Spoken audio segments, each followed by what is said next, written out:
The Seattle Sounders were back practicing today after their 4th of July holiday, and I hope you had a good one as well. I'm Osvita Mariura, CascadiaSports.net with the Sounder Report. Don't forget to subscribe. So today we heard from Jackson Reagan and also Obed Vargas, so we're going to go right to that video.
There's a lot of positives in that game against Houston.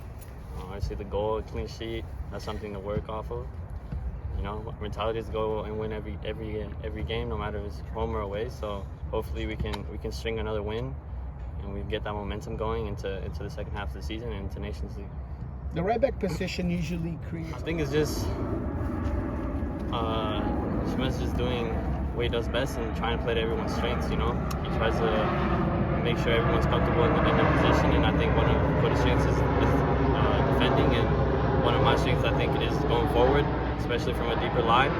So I think he's just trying to implement that into the team, and I think that's something that has worked. I mean, we haven't done it as much as we wanted to, and it hasn't come off as much times as we wanted it to.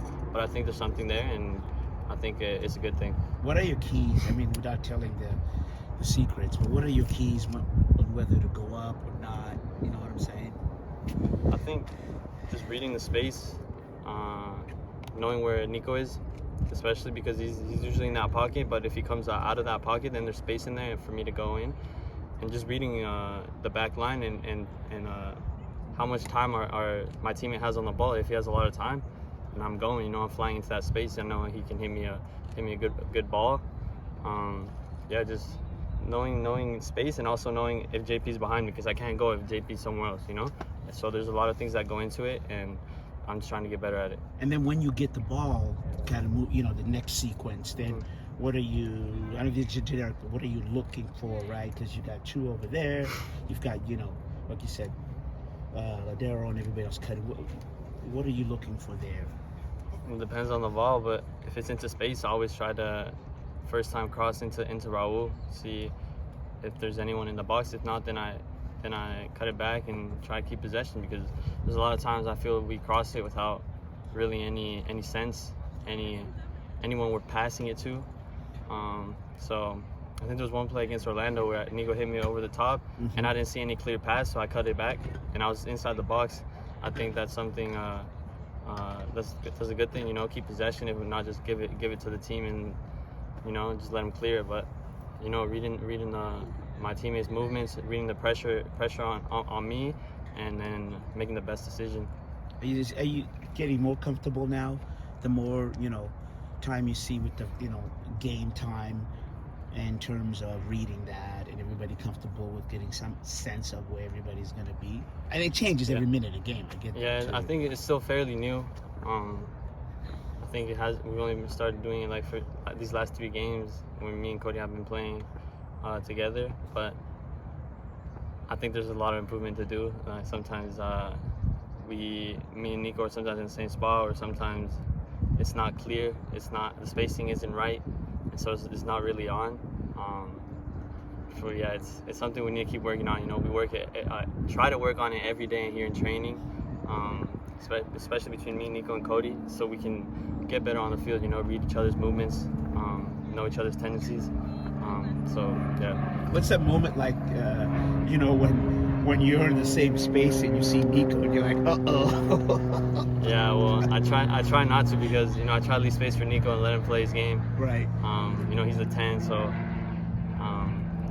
when I catch myself, I try to get out, as quick as possible and try to leave that space for him. But sometimes it happens, and he knows it, and he'll just let me know. What were your thoughts on your performance against Houston? And that midfield with Arthur and Caicedo that just maybe plays a little bit differently than with Hector Herrera's in there. I thought it was good. I thought they were causing us some problems.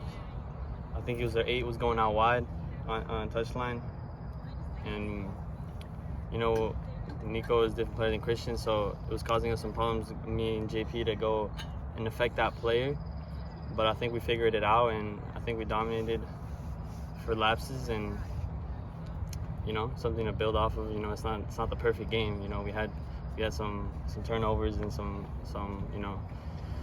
bad pressing moments where they got through us super easily. But we try to look at that in the video and keep working. Set out the last game, what was that like? And then obviously take us to now you're eligible to play.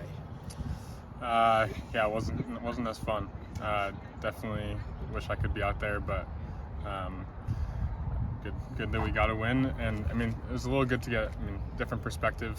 I've been playing a lot so far, so I definitely didn't like sitting out, but it was a different perspective. I got to take a step back and watch the game from a different viewpoint. So from that different perspective, because you are kind of calling some of the line there, what did you notice?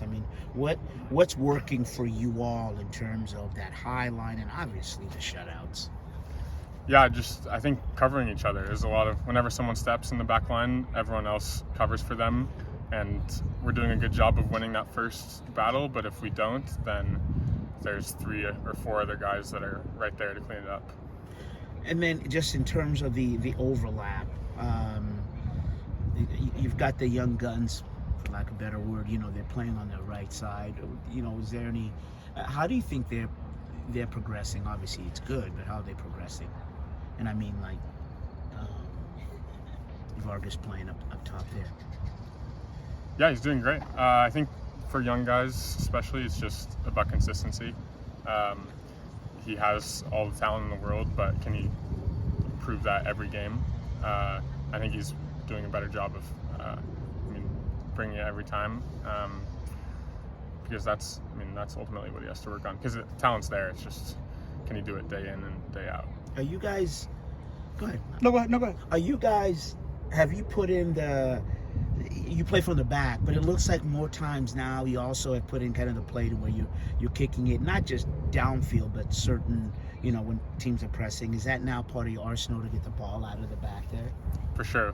We got to mix it up, because if we only play short, then they're only going to step with everything. So if they're coming, then we just dump it over the top, and then next time they won't be able to do that. They'll be a little more hesitant, and then there might be more spaces to play in between.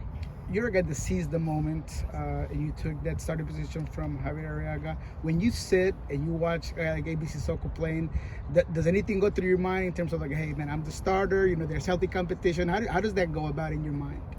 Yeah, that's a good question.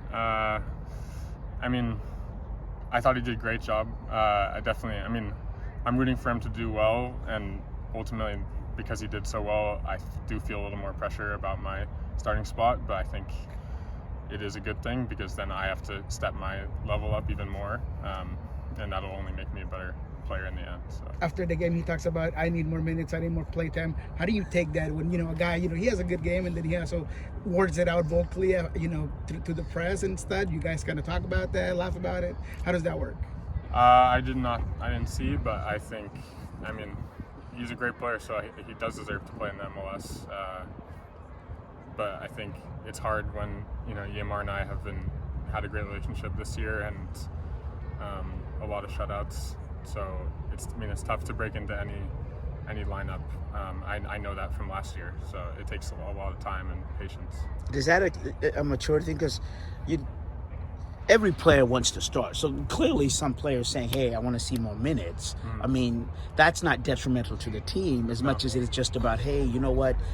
Coach, when you get a chance, this is what I can do. Is that what that's more about? Yeah, not at all. Yeah, you're right. I think every player is thinking that all the time. They just want to play and help the team. You as the enforcer, I'm making up names for you all the time, but how much of are you more calculating now, right, in terms of, like when you have to make that play, the maturity of let me go cover the space as opposed to the foul and things like that. In this year, as you've seen more time, how much have you better at, or how much are you more calculating as opposed to just, taking the guy out? Yeah, I think it just comes with experience and seeing those moments over and over again, because they come up probably like 10 to 15 times in a game for me, and making the correct decision and then executing. It's funny because in the Orlando game, I was trying not to get a yellow, really, and I was pretty pissed when he ended up giving one. So, sometimes you can just get unfortunate as well. Yeah, and I'm not trying to say you just clatter players, but the expectation of once the back line gets the ball, right? There's an expectation to possess it and move it up. So the transition is part of what the expectation for you guys, correct? Yeah. Right when we win it back, we want to play forward right away, because that's when the opponent is most expansive, and then we can play through them. But if not, it's also, we can be patient and then try to break them down again. Vancouver has some really good moments this season. They're a really good counter team. What do you expect in terms of your role and what you're going to get from this Vancouver squad? Yeah, they're a good team. I think you said it, high pressure and transition is their game. So being able to play through them, and then when we have the ball up in their end, active defending from myself and the other defenders so that they can't transition pretty easy. All right, well, there you had it. You saw some B-roll, which I thought was some, you might find interesting. That was the B-roll that showed Preki coaching up the back line, kind of instructing them, hey, when you get the ball here, look for the man over there, look for maybe, I'm conjecture here, but look for, let's say, when somebody like João Paulo comes back to get the ball, look for him there, and just turning and them working on how to get that first outlet pass. That is when the back line gets the ball. You also heard from Jackson Reagan, who did not play due to yellow card accumulation last game, and the Sounders 1-0 win over Houston Dynamo, but he will be in play. That is in the rotation. You expect that he would be back when the Sounders take on the Vancouver Whitecaps. Obviously Obed Vargas, just talking about, the time and, he's getting with the first team and the starts, and, how he looks, the keys there when he's going up and down on the flank there, and when to go up, when not to. But again, the really surprising young man, who's just playing stellar soccer. And then one note, there was no Stefan Fry at today's practice. Don't know what that means. It could have been a 4th of July thing, that he gets the day off. I don't know. But we just know that Stefan Fry wasn't here, and we'll ask Brian Smetzer on Friday. That's the next time that he'll be available to the media. So that's it from the Starfire Soccer Complex. I'm Osvita Maraire.